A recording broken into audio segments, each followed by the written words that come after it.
I am late to the party, but the other night I went to see Bring Her Back, the brand new horror film from Australian horror auteurs Danny and Michael Philippou, aka the RackaRacka, and boy oh boy was this movie next level. I saw their film debut a few years ago, Talk to Me, which was incredible, but I genuinely think Bring Her Back trumps it in every way. That might be because I watched Talk to Me on a plane in Europe a few years ago, so it might not have had the same experience of going to the cinema to see a movie like this, but Bring Her Back is a horror masterpiece. I've been on record a few times saying that horror is my favorite movie genre, and to be honest, if more movies like this start coming out, I think that is just going to continue to be the case. Bring Her Back is a masterpiece of horror, and it is genuinely hard to watch.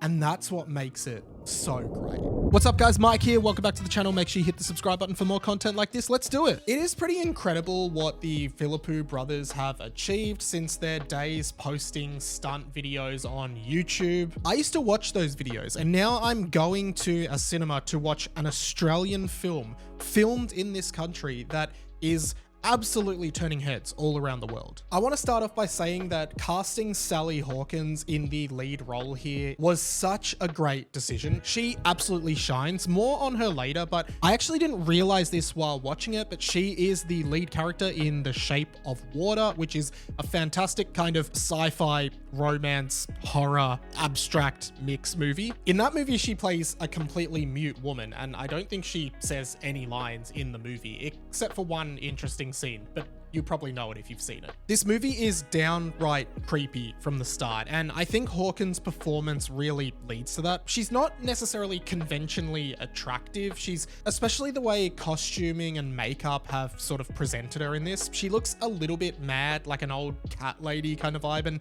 it's sort of instantly unsettling. Essentially, two kids, a stepbrother and sister, have to go and live with her, and there is something sinister going on, particularly the fact that she has another child who is constantly locked in his room and doesn't speak at all. Throughout the film, we see her taking this child out into a shed in the back of the house that is always locked, and the mystery is really interesting. The film also opens up with a really creepy VHS style video of somebody raising someone up in a chain and essentially some really creepy cannibalistic stuff. I'm going to be honest, there were various points of this movie where I felt a little bit sick. That's just the truth. I also had a lot of popcorn during the movie, so that could have contributed. Enjoy your grand prize, a lifetime supply of popcorn. Just hook it to my veins! I'm not going to spend too much time on plot, but basically the entire movie revolves around Sally Hawkins' character trying to bring her daughter back. Hey, that's the name of the movie. By engaging in essentially like an occult, demonic sacrifice ritual kind of thing. That's where the boy living at the house comes in, and at the same time she is gaslighting the other main character, the older brother of the two siblings, who loves his stepsister who is also blind. There's a lot going on, and it honestly takes so many twists and turns. I think those VHS occult videos are really unsettling to begin with. They're never actually extensively explained either. You just kind of see them and have to interpret what's going on. Later you do learn, hey, while I've got you guys, I am dangerously close to hitting my target of 10,000 subscribers by the end of 2025, and I think I can do it, but I need your help. If you could hit that subscribe button, it would mean the absolute world to me, and I would love for you to get on board my channel. So hit that button now. I won't stop you. I'll wait.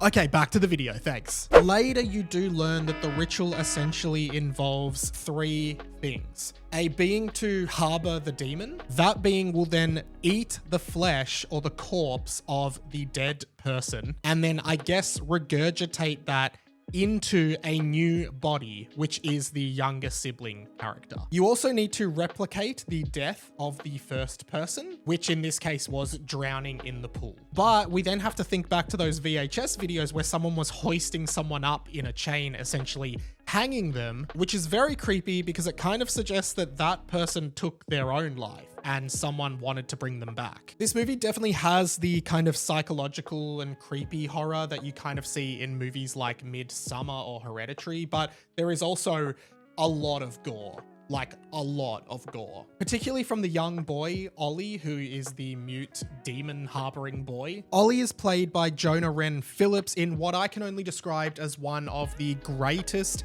performances I have ever seen from a child actor. This kid must be like 10 or 11 years old, and it is a harrowing performance. It would be so difficult to be a kid and pull this off, but he is incredible. Billy Barrett, who plays Andy, the older brother, is also fantastic, as is Sora Wong, the blind younger sibling. Like, this ensemble cast of essentially 4 characters, one of whom doesn't even speak, is unbelievable. I think they really nailed every casting decision here, and it is so believable. It just feels incredible to watch. The gore really took me aback, particularly the cannibalism. That was extremely difficult to watch, but also a scene in which Ollie bites down on a knife and nearly disfigures his entire face. It was just very, very difficult to watch, and the entire cinema was kind of bracing themselves in that moment. It was actually one of the best cinema experiences I've ever had. We're in a really small theater that just happened to be like downstairs in like the basement of the complex we were in, which felt really creepy to set the scene anyway. There were maybe like 15 to 20 people in this cinema as well, and everyone was reacting so viscerally to what was happening. It genuinely creeped everybody out. I think Bring Her Back is a must watch in horror. You definitely have to have a really strong stomach to sit through this movie because it was definitely a lot. You will see dead, rotting corpses, cannibalism, mutilation, children screaming and in pain, lots of death, someone drowning, and boy, it was a lot. But I think that's the thing. Horror movies are supposed to make you feel uncomfortable. They're supposed to transport you to a world that is almost real, sometimes is real, and you're just supposed to get lost in this world and feel afraid. That's what a good horror movie does, but it also makes you think. And when I went to bed that night, I was having flashbacks to the movie. It was like my brain needed to process what it had seen because I'd never seen anything quite like it before. That's the sign of a great horror movie. And that's why Bring Her Back and the Philippou brothers are masters of horror. Whew, thank you so much for watching, guys. Hey, while I've got you, make sure you hit the subscribe button for more like this. And if you could leave a comment, what did you think of Bring Her Back? Have you seen Talk to Me? I would love to know.